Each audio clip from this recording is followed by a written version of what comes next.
এখানে এক দানবীয় মুরগি হঠাৎ একদিন একটা সোনার ডিম পাড়ে।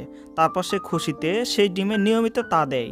তারপর সেই ডিম ফুটে একটা সোনালী কালারের মুরগির বাচ্চা বের হয়।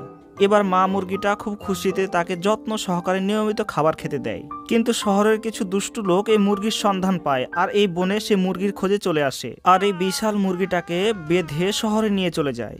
এদিকে তার ছোট্ট বাচ্চাটা মায়ের দিকে তাকিয়ে অঝরে কান্না করতে থাকে।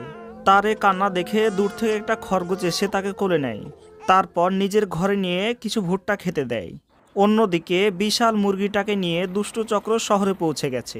কিন্তু মা মুরগিটা ঠিকই বুঝতে পারছিল তার আর বেঁচে ফেরা হবে না, তাই তার বাচ্চার কথাটা বারবার মনে পড়ছিল আর কান্না করছিল। অন্যদিকে তার বাচ্চাটা কাঁদতে কাঁদতে ঘুমিয়ে যায়। সকালে সেই খরগোশটা বাচ্চাটাকে অনেক বোঝায়, দেখো তোমার মা আবার ফিরে আসবে, তুমি কান্না করো না। এরপর দিনের পর দিন যায়, মুরগির বাচ্চাটা বড় হতে থাকে। দেখতে দেখতে সে আজ অনেক বড় হয়ে যাচ্ছে।